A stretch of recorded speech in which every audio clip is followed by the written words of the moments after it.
Everyone, this is Ritu and welcome to study more knowledge. तो social science हम कर रहे हैं CTET और स्टेट एट्स के लिए, और इसमें हम ऑलरेडी कुछ क्लासेस कर चुके हैं। तो अगर आपने वो क्लासेस नहीं देखी हैं तो पहले उनको देखें और सीक्वेंस से सभी क्लासेस को देखें, जिससे कि आपको सारे जो कंसेप्ट हैं वो क्लियर हो जाएं। तो आज के इस वीडियो में हम करने वाले हैं रूरल लाइवलीहुड से रिलेटेड जो प्रैक्टिस क्वेश्चंस हैं, जिसके थ्रू आपको सारी चीज़ों की जो क्लियरिटी है वो हो जाएगी। तो इस चैप्टर में प्रीवियस ईयर क्वेश्चंस ज़्यादा नहीं आए हुए थे, तो हमने वो चैप्टर के साथ ही कर लिए थे। तो इस वीडियो में सिर्फ प्रैक्टिस क्वेश्चंस को करेंगे। तो चलिए शुरू करते हैं। तो आज का पहला क्वेश्चन देख लेते हैं। The non farm works include blacksmiths, nurses, teachers, washerman, और बाकी और कौन से इसमें इंक्लूड होंगे वो आपको बताना है। तो मैंने आपको बताया था, देखो जो विलेजेस होते हैं उनमें फार्म एक्टिविटीज़ यानी कि जो कृषि गतिविधियां हैं उनके साथ साथ नॉन फार्म एक्टिविटीज़ भी होती हैं, जबकि हम गांव का जिक्र आते ही ये समझते हैं कि गांव में सिर्फ खेती होती है, बल्कि गांव में खेती के अलावा भी और काम होते हैं जिनको हम कहते हैं नॉन फार्म एक्टिविटीज़। उसी का हमसे पूछा है कि इन एक्टिविटीज़ के अलावा और कौन सी एक्टिविटीज़ हमारी शामिल है नॉन फार्म एक्टिविटीज़ में।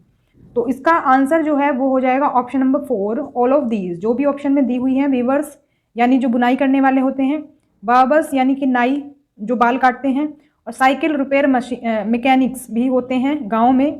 तो ये सभी जो वर्कर्स हैं आपको दिख जाएंगे गांव में। तो आगे बढ़ते हैं। Very often farmers like Shekhar needs to borrow money to purchase basic things like. तो जो शेखर है वो हमने देखा था कि एक छोटा किसान है, और शेखर जैसे छोटे किसान जो होते हैं वो धन उधार लेते हैं, मनी जो है बोरो करते हैं। तो किस लिए बोरो करते हैं ये हमसे पूछा है, क्या परचेज करने के लिए। तो इसका ऑप्शन हो जाएगा 4 करेक्ट हो जाएगा इसमें। सीड्स यानी बीज, फर्टिलाइजर्स, पेस्टिसाइड्स यानी कि उर्वरक और जो उनके कीटनाशक होते हैं वो भी खरीदने के लिए वो पैसे उधार लेते हैं, क्योंकि उनके पास इतने पैसे नहीं होते हैं कि ये सभी चीज़ें वो खरीद सकें। क्योंकि छोटे किसान हैं, 2 एकड़ ज़मीन है उनके पास, और उससे इतनी आमदनी नहीं होती है कि उनके पास इनकम एक्स्ट्रा बच जाए, तो उसके लिए उनको जो मनी है वो बोरो करनी पड़ती है। नेक्स्ट क्वेश्चन है, people in rural areas earn their living in various ways, some work on dash while others earn their living on dash activities. इसमें पूछा गया है कि जो गांव के लोग होते हैं वो अपनी जो लिविंग है वो कैसे अर्न करते हैं, मतलब डिफरेंट तरीक़ों से अर्न करते हैं। तो क्या क्या काम वो करते हैं, तो इसमें हमारा ऑप्शन नंबर 3 सही हो जाएगा। तो फार्म्स एक्टिविटीज़ भी करते हैं और नॉन फार्म एक्टिविटीज़ भी करते हैं। तो सिर्फ फार्म एक्टिविटी यानी कि कृषि गतिविधियां शामिल नहीं होती हैं रूरल एरियाज़ में, नॉन फार्म एक्टिविटीज़ भी इंक्लूड होती हैं। जैसे कि हमने देखा था कि अलग अलग तरह की सर्विसेज भी देते हैं लोग, और अपनी दुकानें या छोटे मोटे व्यवसाय भी करते हैं। नेक्स्ट क्वेश्चन है, working on farms involves operations such as preparing the land dash of crops. तो देखो जब हम खेती करते हैं तो उसमें क्या क्या चीज़ें, क्या क्या एक्टिविटीज़ हमारी शामिल होती हैं, ये हमसे पूछा गया है। तो इसमें हमारा हो जाएगा option number 4, sowing, weeding, harvesting. तो ये सभी जो गतिविधियां हैं ये शामिल होती हैं हमारी फार्म एक्टिविटीज़ में। नेक्स्ट क्वेश्चन है, often farmers borrow money from. तो जो फार्मर्स होते हैं, किसान होते हैं, वो मनी कहाँ से उधार लेते हैं।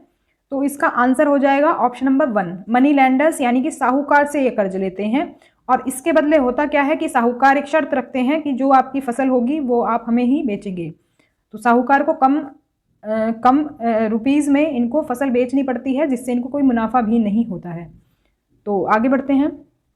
नेक्स्ट क्वेश्चन है, इसमें सूची 1 को दूसरे से मतलब हमें देखना है कि ये आपस में मिले हुए हैं या नहीं है। मैच ऑफ द फॉलोइंग है ये। तो पूछा गया है कौन सा युग्म इसमें सुमेलित होगा, कौन सा युग्म सुमेलित है। तो अगर हम बात करें इन ऑप्शंस की, तो इसमें ऑप्शन नंबर 4 हमारा सही हो जाएगा। ऑप्शन नंबर 4 नहीं है इसमें, सॉरी, इसमें ऑप्शन नंबर 1 सही होगा।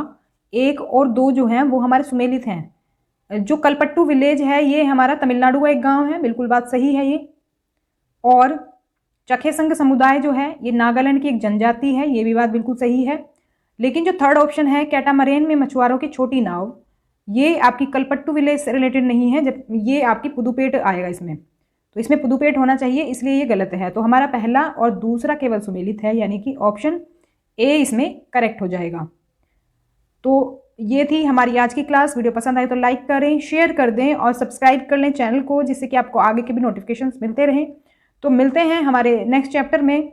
तब तक के लिए stay connected and keep watching study more knowledge. Thanks for watching. और कमेंट करके हमें ज़रूर बताएं वीडियो आपको कैसा लगा। देखो, कमेंट्स आप नहीं करते हैं तो कमेंट ज़रूर करें, जिससे मुझे पता चले कि आपको वीडियो कैसा लग रहा है और या फिर इसमें कोई सुधार की ज़रूरत है। तो थैंक्स फॉर वॉचिंग।